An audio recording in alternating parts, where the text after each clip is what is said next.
I am so impressed with the turnout today. Thank you for being here. Christy Yeager, first of all, I want to thank her. She's been in charge of getting this set up, along with Debbie Martin and Brian Bogert. All of those three people were very helpful.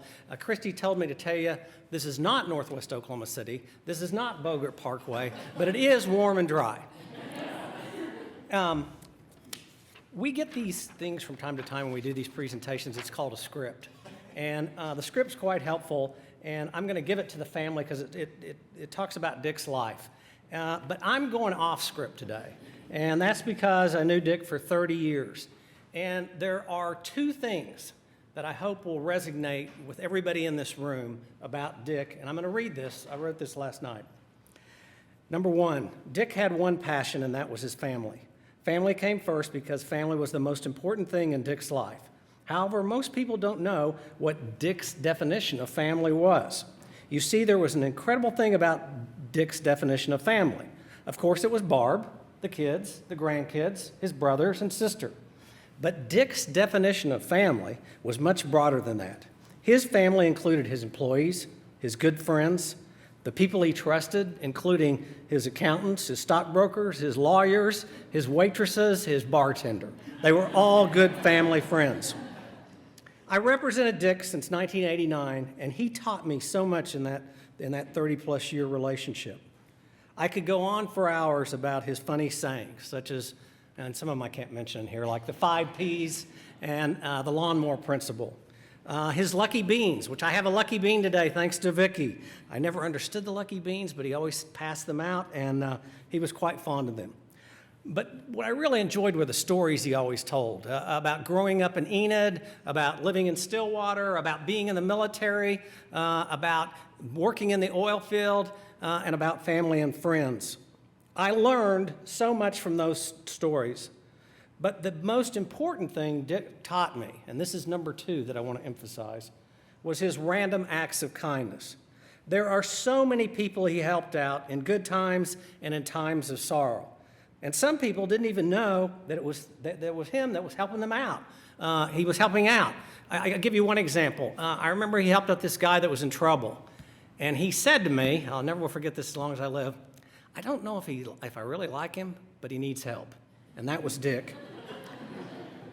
So, when you see this Bogert Street sign, I hope 2 things will happen. Number 1, first and foremost, you remember Dick and Barb and think about them.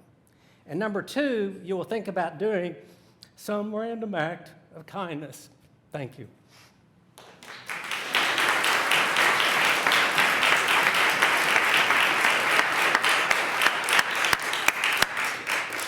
Well, as you can see, this is very intensely personal to Mark and very meaningful to him, and also to all of you. Welcome to City Hall. Perhaps some of you have never been here before, so I'm always excited when we have new visitors. Usually, Mark, if the chamber is this full, it's not a good day here at City Council, but this is a joyous occasion, and we're thrilled to be here with you. And it is a little warmer and nicer. Nevertheless, I know you'll want to go out and see the sign and the parkway in all its glory, probably even later today. But this was a good way to do this in light of the weather.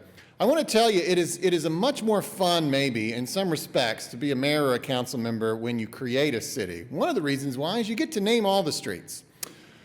When you become a council member 125 years later, all the streets are already named. And you don't get that ability very often. So I bring this up to say that when Hertz sold its building and moved away from what was then known as Quail Springs Hertz Parkway, I called Mark and I said, we can't have this named Hertz anymore. They're not even there. Why did we ever name it after a company? That was a terrible idea, but nevertheless, we got to get rid of that. You've got an opportunity here, Councilman Stonecipher, to name something in Ward 8, which, again, this is an opportunity I don't know that he's ever actually had before. All his streets are named. So I bring all that up to say, like, we don't do this like every week. We're not in here with another family, every week doing this. This is the first time, really, that Mark had the opportunity to name something in Ward 8. And he got back to me within a few days, because I said, I just want the name changed. I don't care what it is. And he got back with me in just a few days, and he said, I think it should be the Bogert Parkway. And I thought that was wonderful idea, most fitting, such a great family that has meant so much and continues to mean so much to our city, has invested so much in our young people, in our businesses, in our general growth. This is one of the great families of Oklahoma City. And so it was most appropriate that he did this, and it was a great idea. And I'm so glad that we're here now and have this opportunity to celebrate. And we'll never change it unless Brian really screws up. I mean, have a warning. Hertz didn't last forever, man.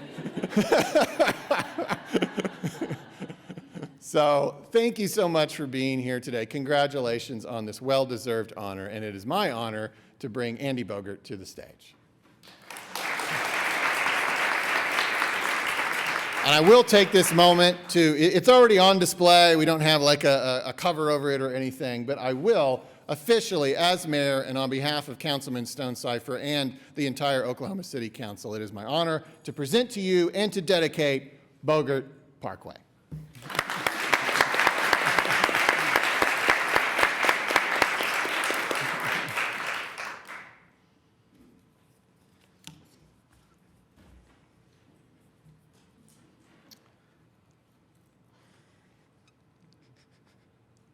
A little bit harder than I thought.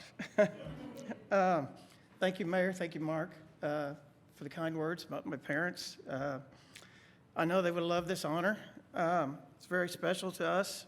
We actually officed on both sides of that parkway, and we use that parkway a lot, so that's a special honor for him.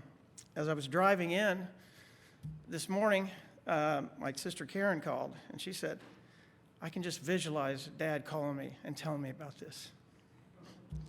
She said he would call and say, how are the kids? How are things going? You know, but he would just wait, and then he'd say, oh, by the way, I'm getting a street named after me.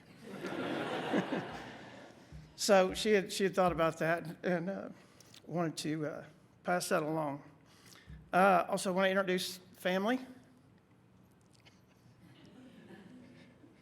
Wife, Vicki, Brian, Rhett, and Brooke. My other sister, Jenny, I don't know if she's here, but I want to introduce her also. And the one thing that made Dick was all the employees that he had. And I know there's a lot of employees here. I decided to mention one especially. He probably won't like it, but Larry Wagner. I think Dick talked to Larry Wagner every morning for 40-plus years. Every single morning. And I know that it was a big deal to him. I know he cherished those phone calls. I'm not sure Larry cherished those phone calls. But up until the day he died, he was talking to Larry every single morning. So I wanted to mention Larry. Gloria also for taking him to lunch. There's a lot more things that our employees have done, but I really appreciate it. This was going to be out on the parkway. Bad weather really never bothered Dick. So if I can tell you how many times I heard, have a dozer on standby. So anytime we were working, it didn't matter the weather. He was going to get trucks in, trucks out, people in, people out. So I'm pretty sure he had a dozer out there today if we needed it. So the one thing, and I'll finish with this, the one thing that I never heard Dick say was can't. You know, imagine if he would have said, I can't go to college, can't become an engineer.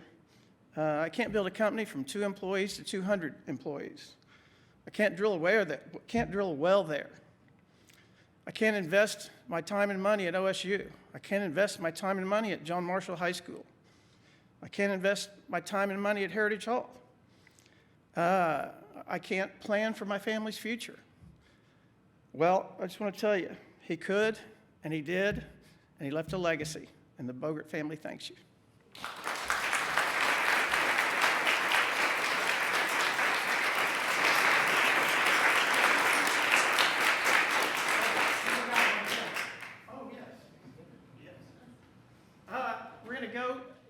We'd like you to come over to Texadelphia, over in Bricktown. We're going to have a little lunch over there at Texadelphia. We'd like you to come.